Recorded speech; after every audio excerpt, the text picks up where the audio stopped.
Olá, pessoal, boa tarde. Aqui é a Bruna Coutinho, professora de linguagens, e hoje a gente vai fazer a resolução de mais um simulado Enem da AIO. A gente vai começar aí pela questão 6, que é a primeira questão que trabalha efetivamente com português, né? Porque as questões anteriores estão relacionadas à língua estrangeira.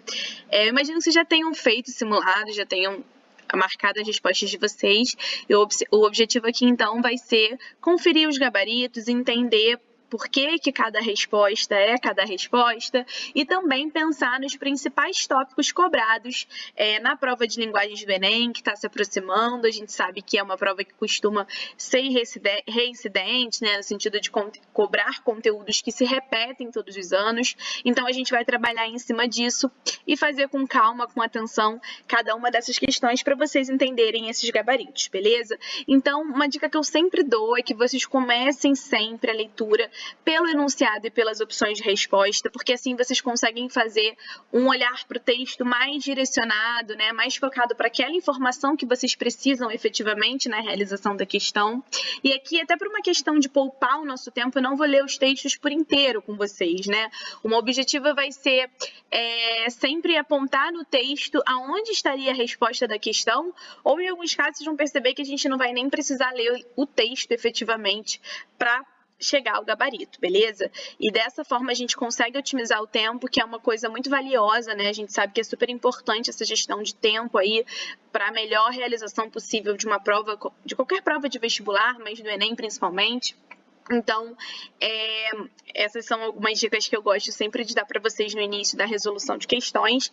E agora sim, vamos partir aí para a nossa questão 6, que é a primeira questão de língua portuguesa nesse simulado.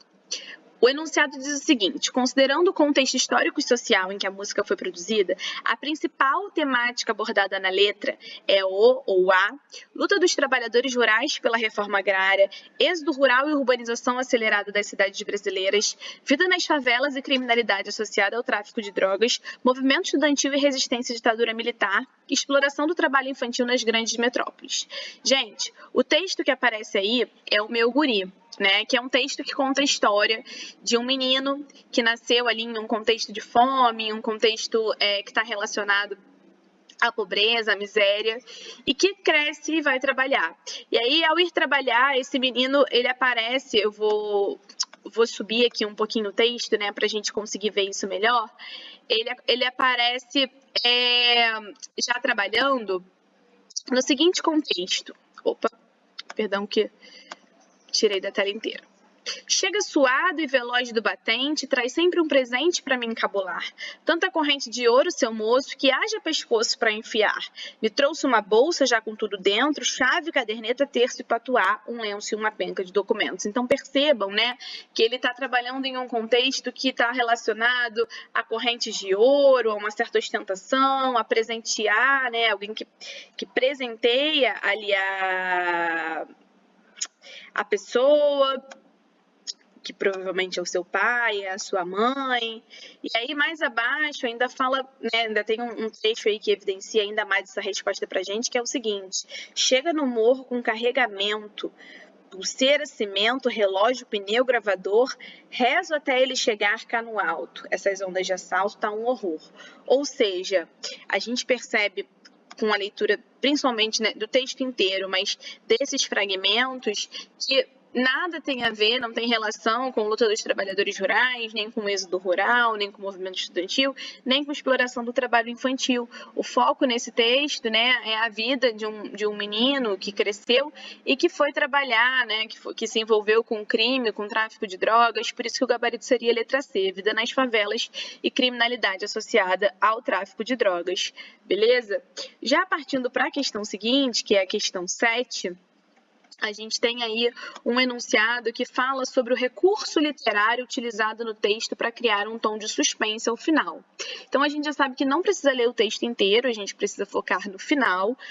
perceber o que foi responsável por criar uma suspense, e ao falar em recurso literário e trazer como opções de resposta metáfora, antítese, ironia, elipse e anáfora, a gente já sabe que é uma questão que está trabalhando com as figuras de linguagem, que por sinal é um dos tópicos, né, um dos conteúdos aí que mais aparece na prova de linguagens do Enem.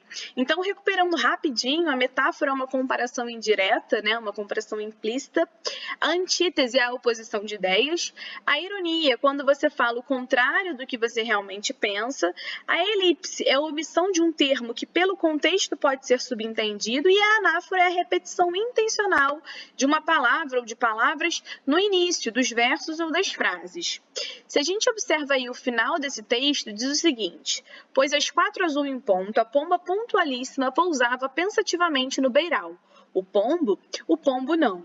Então percebam que tem uma pergunta, e aí o enunciado está falando em tom de suspense, a gente percebe que essa pergunta ajuda a construir essa suspense, e quando diz o pombo não, é como se uma palavra aí fosse suprimida, né, ficasse no ar, e ela também ajuda a construir esse mistério, e está relacionada à figura de linguagem da elipse, né, porque essa palavra que foi ocultada, ela está subentendida pelo contexto. O pombo não o quê?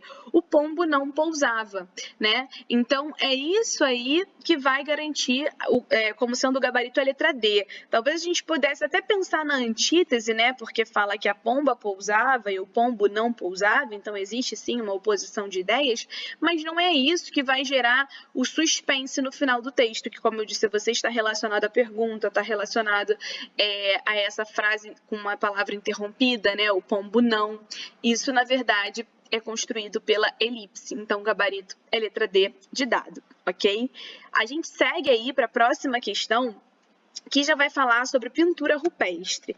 A pintura rupestre, pessoal, dentro até dos nossos conhecimentos de senso comum, né, de vida mesmo, a gente sabe que é um tipo de arte que está relacionada à cultura, à tradição, a costumes de uma sociedade, né? Então, sem nem ler o texto, quem conhece um pouquinho aí de pintura rupestre já poderia ir pensando nisso. E aí o enunciado diz o seguinte: a descoberta de novas pinturas rupestres é de extrema importância para a ciência. Ainda que suas interpretações possam ser variadas, é possível afirmar que as pinturas rupestres expressam majoritariamente costumes, rituais religiosos e histórias vividas e contadas por quem as desenharam, melhores maneiras para a caça de animais, passando de geração em geração, confrontos entre animais e tribos que habitavam a mesma região, sonhos e desejos do Homo sapiens que as fizeram, melhores formas de cultivar alimentos e animais. Então, pelo que eu tinha comentado anteriormente, né, pelo nosso conhecimento comum de vida, a gente sabe que a letra A já parece fazer bastante sentido.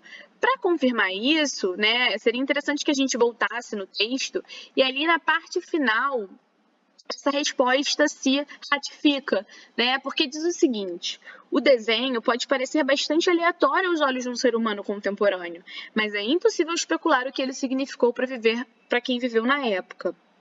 Ou seja, o desenho, que se refere à arte, à pintura rupestre, só faz sentido, né, para quem estava presente no momento em que ele foi construído. Tem uma relação grande com o contexto de produção, com a situação, com a sociedade em que estava inserido, né? E depois, mais adiante, essa resposta se confirma também quando diz o seguinte: esse é o desenho mais antigo da história humana. O que ele significa? Eu não faço ideia. Algo que parece muito abstrato para nós podia significar alguma coisa para as pessoas da sociedade tradicional que o produziu.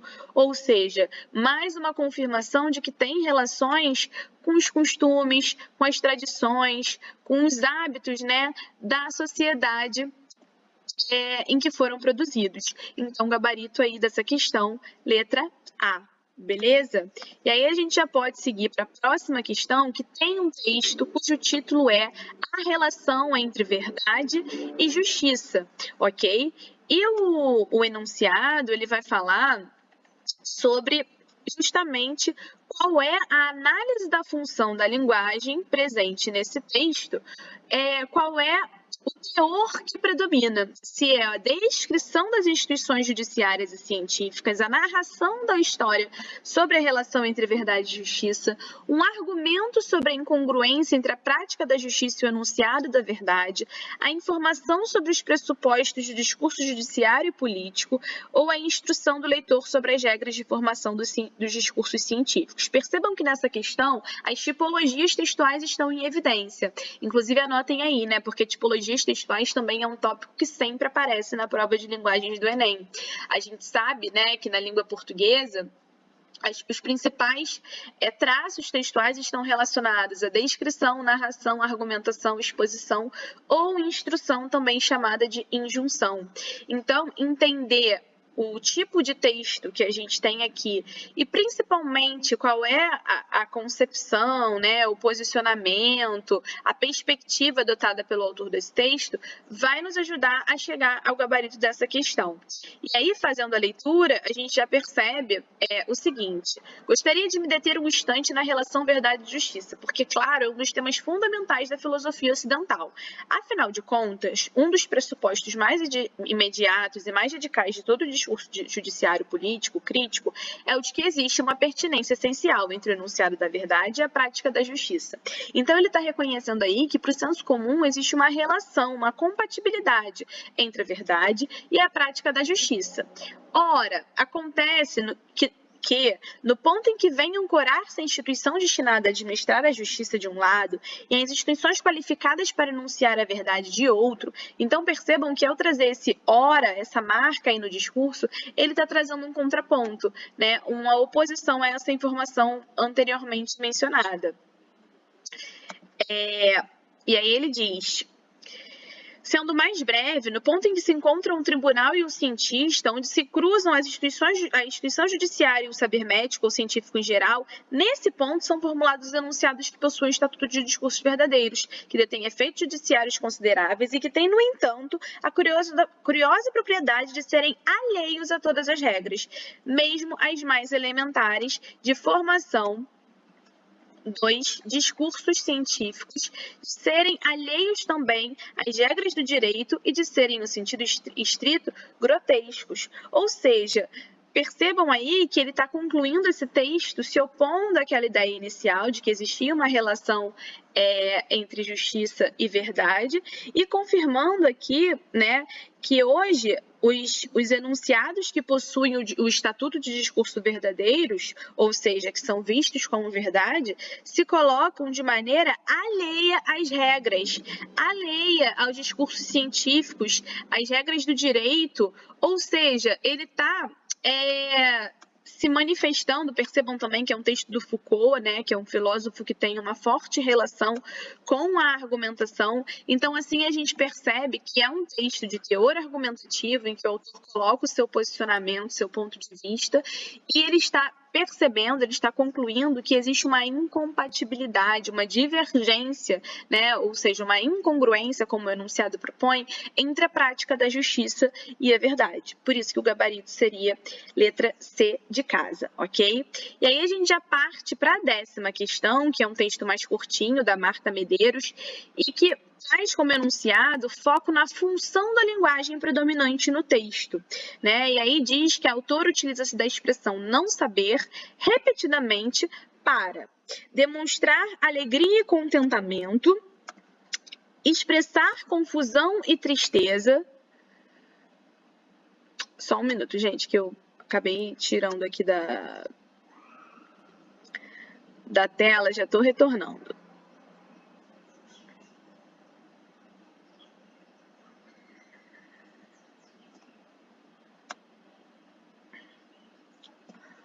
Prontinho.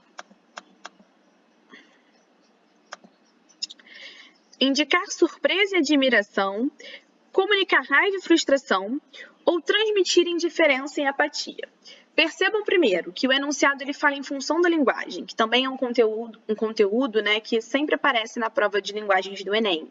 Função da linguagem, vamos lá, relembrando: emotiva, também chamada de expressiva, conativa, também chamada de apelativa, referencial, fática, metalinguística e poética, né? Essas são as funções da linguagem. Então, a gente precisa entender qual é a função da linguagem que predomina nesse texto e observar que todas as opções de resposta falam aí sobre sentimentos: alegria, contentamento, confusão, tristeza, surpresa, admiração, raiva, frustração, indiferença, apatia. Então percebam, pessoal, que o texto, né, ele está trabalhando provavelmente com os sentimentos da autora. E isso está relacionado à função da linguagem conhecida justamente como emotiva ou expressiva, que recebe esse nome justamente pela capacidade, né, pela função de expor ali, de retratar os sentimentos e emoções do autor. Normalmente esses textos têm um foco em primeira pessoa, no eu, no emissor do texto. Não é o caso do texto que aparece aí, mas ainda assim, se a gente observa, existe, né, essa passagem dos sentimentos, das emoções da autora aí, Marta Medeiros. Mas o foco da questão é que a gente observe por que esse não saber, que está até aí em negrito para vocês, apareceu tantas vezes, né, sendo repetido intencionalmente pela autora, para destacar quais sentimentos? Saudade é não saber o que fazer com os dias que ficaram mais compridos, não saber como encontrar tarefas que lhe cessem o pensamento, não saber como frear as lágrimas diante de uma música, não saber como vencer a dor de um silêncio que nada preenche. Gente, basta a gente pensar na semântica do verbo saber, né? O que significa saber? Saber é você ter conhecimento, e não saber é o contrário disso. Então, desconhecer algo está relacionado a quais desses sentimentos aí, né? Certamente a letra B é que mais faz sentido, que fala em confusão e incerteza, porque é isso que o não saber algo nos gera, beleza? Então, uma questão tranquila, que até traz ali a função da linguagem no enunciado. Foi importante a gente revisar esses conceitos, mas não vão ser fundamentais para a realização da questão. É uma questão que a gente consegue fazer com a interpretação do texto e principalmente com foco aí em qual seria a semântica, né, o sentido do verbo saber, ok? E aí a gente já parte para a próxima questão, que tem o seguinte enunciado, já vai aparecer aí na tela de vocês. Com base no título do texto, infere-se que o autor provavelmente discute o amor como um ou uma, e aí quem leu o texto, né, quem fez a questão, viu que o título do texto é o amor e outros males. Então, percebam que quando o enunciado traz o verbo inferir, ele está trabalhando aí com conhecimentos que estão pressupostos, que estão escondidos por trás das palavras que estão dadas no texto. Então, quando a gente fala no título, que é o nosso foco do enunciado e é a única coisa que a gente realmente vai precisar para fazer essa questão, o amor e outros males, a palavra outro nos permite pressupor que aquele não é o único, né? Que é um dentre outros, que existem ali um universo de possíveis outros males. Então, isso anula a letra A letra B, a letra C e a letra D, porque elas falam, né, sobre mal necessário, comparação com outros males, mal para a saúde mental, mal para a sociedade. Não é essa informação que a gente iria pressupor do título, mas sim que o amor, quando o autor, né, utiliza o termo mal, ele está falando de uma coisa negativa, de uma coisa ruim, ou seja, de uma dificuldade da vida. E vida é esse contexto genérico, né, que envolve muitos elementos. Então, o amor seria só um dentre os vários outros males existentes na vida. Por isso que o gabarito é a letra D, ok? As outras opções de resposta trazem informações que não poderiam ser inferidas somente com o título, né? O amor e outros males. E aí a gente já parte para a próxima questão, a questão 12, que tem o seguinte enunciado. O trecho analisado cumpre principalmente a seguinte finalidade: argumentar sobre a ineficácia de comunicação entre as pessoas, descrever a complexidade das relações humanas, criticar a ideia de que a comunicação é uma transferência de informações, explicar a origem da incomunicabilidade entre os indivíduos ou discutir as limitações do conhecimento humano sobre o outro. Percebam que essa também é uma questão que requer o nosso conhecimento de tipologias textuais e o nosso olhar para o texto com foco, né, em qual é a tipologia que está predominante aí, quais são as características predominantes e, principalmente, o que seria a informação em questão que se manifesta no texto de forma mais evidente. Eu passei aí agora para o penúltimo parágrafo do texto, que está aparecendo na tela de vocês, e aí vocês podem perceber que diz o seguinte: a comunicação, portanto, ou seja, a conclusão do autor, no sentido de partilhar, de tornar comum, de dividir, é um equívoco. Então, ele acredita que nada pode ser tornado comum, nada se passa, nada se repassa, por isso a comunicação não é transmissão, transferência, deslocamento de nada. Essas definições carregam em si a ideia equivocada de que é um objeto, uma coisa, algo que é movido de um a outro. Então, percebam que existe aí um teor argumentativo forte, né? Tem uma crítica do autor do texto bastante evidente, em que ele acredita que a comunicação não é uma mera transmissão de conhecimento, né? Ela não é passada, ela não é repassada. E é justamente isso que a letra C fala, criticar a ideia de que a comunicação é uma transferência de informações. Então, por isso, esse aí seria o nosso gabarito. E aí a gente já segue para a próxima questão, questão 3, que traz o seguinte enunciado: a relação direta entre as ideias veiculadas no texto com os conceitos apresentados se configura na medicina moderna, que se baseia totalmente na filosofia de Hipócrates, nos métodos alternativos de tratamento que são rejeitados pela medicina ocidental, na filosofia de René Descartes, que influenciou a visão da medicina ocidental sobre o corpo humano, em Hipócrates, que defendia a ideia de que as doenças são punições divinas, ou na teoria de Descartes, que é a base da medicina alternativa. Essa é uma questão de interpretação, que a gente precisa ler o texto, mas como aqui é uma correção, eu imagino que vocês já tenham feito esse simulado, né? Já tenham feito a leitura do texto. Para otimizar o nosso tempo, eu vou partir direto, né, para a parte final, que é o momento em que a gente tem essa resposta, né, esse gabarito. A gente só tem que tomar cuidado aí, porque se vocês observarem, o início do texto ele começa falando de Hipócrates, e aí a gente tem que tomar cuidado para não confundir e achar que o gabarito está relacionado ao Hipócrates. A letra A, ela tem o termo ali totalmente, que é uma generalização que nos leva a desconfiar daquela opção como uma resposta, como uma opção incorreta, né, porque todas as opções de resposta em questões objetivas que trazem generalizações tendem a estar erradas. E aí, se a gente vai lendo o texto, né, a gente vai percebendo que o gabarito está aí, ó, nesse parágrafo que eu botei aqui na tela para vocês, que diz o seguinte: a partir do século XVII, quando as ideias do filósofo Descartes começaram a influenciar a ciência, os tratamentos médicos passaram a ver o corpo humano como uma máquina em que cada parte tinha uma função específica e independente. Para Descartes, entendemos cada uma das partes como um todo. Simples assim. A medicina moderna, que é o que o enunciado está focando, esquecendo o conselho de Hipócrates, ergueu-se sobre esse pressuposto e ainda está bastante apoiada nele. Então, percebam que essa medicina moderna ela passou a ser influenciada justamente então por essa visão, né, do filósofo Descartes, que é o que fala a letra C, que na filosofia de Descartes, que a filosofia de Descartes influenciou a visão de medicina ocidental sobre o corpo humano.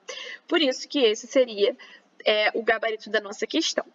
E aí, seguindo, a gente vai para a questão 14, que é uma questão que fala sobre cultura, sobre hábitos, sobre dança, né, dos povos indígenas, e diz o seguinte: considerando-se que a dança e a música são elementos essenciais na expressão cultural dos povos indígenas, a função do instrumento maracá na dança do toré é de exaltação da natureza, marcação rítmica e compasso, celebração da memória dos ancestrais, narração de lendas e mitos da cultura toré, ou união e coesão social, e fortalecimento dos indígenas. Bom, gente, é uma questão mera de interpretação de texto, né?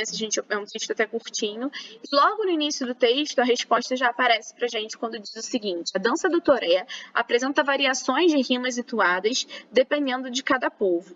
O maracá, chocalho indígena feito de uma cabaça seca sem miolo, na qual se colocam pedras ou sementes, marca o tom da pisada e os índios dançam, em geral, ao ar livre e em círculos. Então, percebam que abordar o tom das pisadas, na realidade, o texto está falando sobre o ritmo, né? Sobre o compasso, a marcação rítmica e o compasso da dança.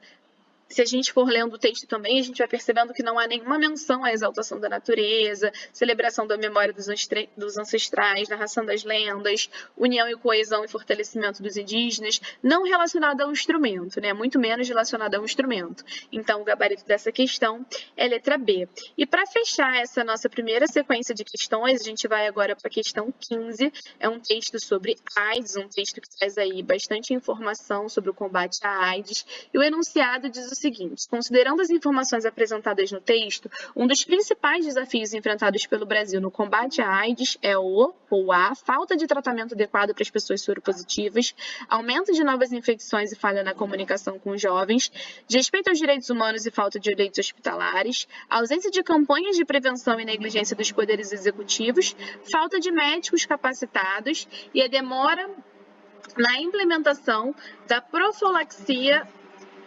pré-exposição. Como eu disse a vocês, não vou fazer a leitura dos textos por completos, né? Eu vou focar aí nas informações que nos ajudam a chegar ao gabarito para a gente ter aqui uma otimização do tempo.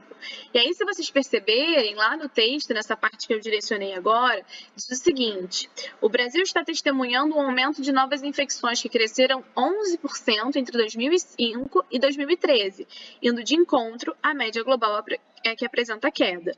Então, essa parte do texto aponta, né, para o aumento de novas infecções.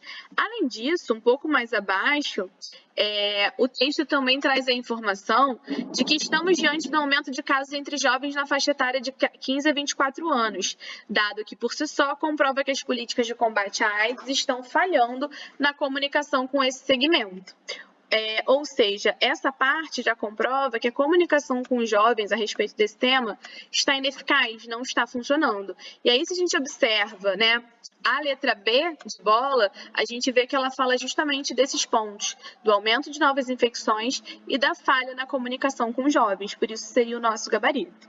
Gente, eu vou interromper aqui esse vídeo para que a gente continue fazendo a resolução das próximas questões em vídeos seguintes. Então, espero que vocês estejam gostando, estejam aí acertando tudo, né, mandando super bem na parte de linguagens e continuem atentos de olho nos próximos vídeos. Até mais!